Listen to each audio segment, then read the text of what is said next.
ആ ശോഭിച്ചി നേരത്തെ തുടങ്ങിയത് നിങ്ങൾ നേരത്തെ ഒന്നുവാ ഇല്ലാന്ന് ഞാൻ പിന്നെ നേരത്തെ വരാൻ കഴിഞ്ഞിനി എന്തെന്ന് ശോഭിച്ചി അപ്പത്തേക്ക് ഓറ് വന്നിട്ട് എന്നോട് ചായ വെച്ചൊരു ചോദിച്ചു പിന്നെ അത് വെച്ച് കൊടുക്കാണ്ട് വരാൻ കഴിയ എന്നെ അതെല്ലാം വെച്ച് കൊടുത്തിട്ട് ഒന്നും പഠിച്ചിട്ടൊന്നുമില്ല ഞാൻ അതെല്ലാം ആടെ പിന്നെ വാഷ് ബേസിൻ്റെ ആടെ ഇട്ടിട്ടുണ്ട് ഇങ്ങോട്ടേക്ക് ഓടിയതാണ് ഞാൻ സമയത്ത് എത്തണ്ടേപ്പാ അല്ലെങ്കിൽ ഫൈൻ കൊടുക്കണ്ടേ 10 റുപ്യ വൈകാല് ഇടുന്ന് പൈസ വേണ്ടേ ഇനിയിപ്പോ ഏതായാലും എല്ലാരും ഒപ്പിടുന്നത്രല്ല അപ്പത്തേക്ക് എത്തിയോണ്ടൊരു സമാധാനം നിങ്ങൾ ഒപ്പിട്ടുവാ ആ ആ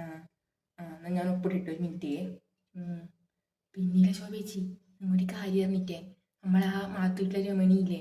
ഓളെ മോളില്ലേ ആ പെണ്ണിന് ഇപ്പോഴേ കല്യാണം വേണ്ടേലും ഞാൻ മിനിയാന്ന് പിന്നെ ഓളെ അമ്മേനെ കണ്ടേരം വെറുതെ ചോദിച്ചു ഓക്ക് ആയില്ലേ 10, 25, 24 വയസ്സായില്ലോക്ക് അപ്പം ഞാൻ ചോദിച്ചു പിന്നെ എൻ്റെ അടുത്ത് നല്ലൊരു ആലോചന ഉണ്ട് നീ ഒന്ന് അയക്കുമെന്ന് ചോദിച്ചു എൻ്റെ മോളെ അയക്കുന്നുണ്ടോ ചോദിച്ചു അപ്പോൾ ഓള് വരെ നോക്ക് ഇനിയും പഠിക്കണം പിന്നെ ഒരു ജോലിയെല്ലാം മേടിച്ചിട്ടേ ഒക്കെ കല്യാണം വേണ്ടുള്ളൂ എന്തെന്ന് കല്യാണത്തിന് നമുക്ക് ജോലി കിട്ടിയിട്ടേ വേണ്ടൂ എന്നെല്ലാം പറഞ്ഞ് നിൽക്കാൻ കഴിയുക അതിലൊരു സമയത്ത് അങ്ങ് കഴിഞ്ഞു പോലല്ലേ ജോലി പിന്നെ നമുക്ക് പിന്നെയും മേടിച്ചൂടെ ജോലിയെല്ലാം അല്ലാന്ന് പിന്നെ ഒരു പ്രായം കഴിഞ്ഞാൽ ചെക്കനെ കിട്ടുക ഇപ്പം നോക്കി 25 വയസ്സായി എൻ്റെ ഇളയ മോള് ഓളെ പ്രായമല്ലേ ഓളെ ഞാൻ എന്തായി ഡിഗ്രി കഴിഞ്ഞ പാടി കഴിഞ്ഞിട്ട് അതിന് മുന്നേ എൻഗേജ്മെന്റ് നടത്തി കല്യാണം ഡിഗ്രി കഴിഞ്ഞാട് കല്യാണം നടത്തി ഇപ്പം അതുകൊണ്ട് എന്തായി 21 വയസ്സിലോട് കല്യാണം കഴിഞ്ഞു ഇപ്പം അവള് രണ്ടാമത് പ്രസവിക്കാൻ വീട്ടിൽ വന്നിട്ടുണ്ട് പെമ്പിളൊരു പ്രായം കഴിഞ്ഞാൽ കെട്ടിക്കണം പിന്നെ അവര് പറയുന്ന എടുത്ത് നിൽക്കാൻ വേണ്ടി തോളെ താളത്തിന് തുള്ളുന്നൊരു അച്ഛനും അമ്മയും ഓക്കെ ഇനി ജോലിയെല്ലാം കിട്ടിയിട്ട് വേണം 10, 28 വയസ്സാകുമ്പേ വേണ്ടുവരും അപ്പൊ 28 വയസ്സാകുമ്പോഴത്തേക്ക് ഒക്കെ അടച്ചക്കനെ കിട്ടുന്നു എന്തിന്നിപ്പോ നമ്മളും നമ്മളെ മക്കളോടെല്ലാം എനിക്ക് ഇഷ്ടമുണ്ടോന്ന് ചോദിച്ചാൽ കെട്ടിച്ചിനി നല്ലൊരു ആലോചന വരുമ്പം നല്ലൊരു ജോലി ഉണ്ട് പിന്നെ നല്ല തറവാട്ട് മഹിമ എല്ലാം ഉണ്ട് അപ്പൊ അങ്ങ് പിടിച്ച് കെട്ടിച്ചു ഇനി ഇവളെ അഭിപ്രായം ആരും നോക്കണ്ടേ നമ്മളോടെല്ലാം പണ്ട് എന്തെങ്കിലും അഭിപ്രായം ചോദിക്കുന്ന പോട്ട് നമ്മളോട് എന്ത് പറയലി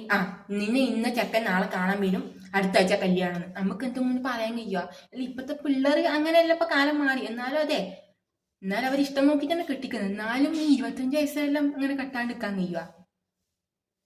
ഇതെന്ന് പറയേണ്ടത് ഓക്ക് പഠിത്തം കൂടിയിട്ടാണ് ഡിഗ്രി കഴിഞ്ഞിട്ട് ഓള് 2 കൊല്ലം വേറെന്തോ പഠിക്കാൻ എവിടെ പോയി നിന്നിട്ട് ഹോസ്റ്റലിലാറ്റം അതന്നെ ഇങ്ങനെ വിട്ടാല് പെമ്പിള്ളറെ ഞാൻ അന്നേ പറഞ്ഞിനി ഹോസ്റ്റലിലേക്കൊന്നും വിടണ്ട രമണി അത് മോശമാണ് അപ്പൊ ഓളെന്ന് പറഞ്ഞേ എനിക്ക് പഠിക്കാൻ കഴിഞ്ഞിട്ട് എൻ്റെ മോളെങ്കും പഠിക്കട്ടെ ഇപ്പൊ എന്തായി ഇപ്പൊ കല്യാണം വേണ്ടിയിലും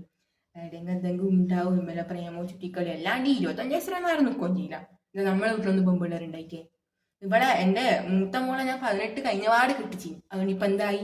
ഓക്ക് പിന്നെ 10, 28 വയസ്സാകുമ്പോഴത്തേക്ക് 2 പിള്ളേരും വലുതായി സ്കൂളിൽ പോലെ അതിനും വേണൊരു ഭാഗ്യം ഇതെല്ലാം ഓള് പരന്ന് കേട്ട് തുള്ളുന്നു എന്തിന് ഇങ്ങനെ ഉണ്ടാക്കും പിള്ളേരെ വളർത്തല് ഇതെന്താ കാട്ടി ഞാൻ പിന്നെ പറയാനൊന്നും പോയിട്ടാ ഇനിയിപ്പോ ഓക്ക് ആലോചന വരുമോ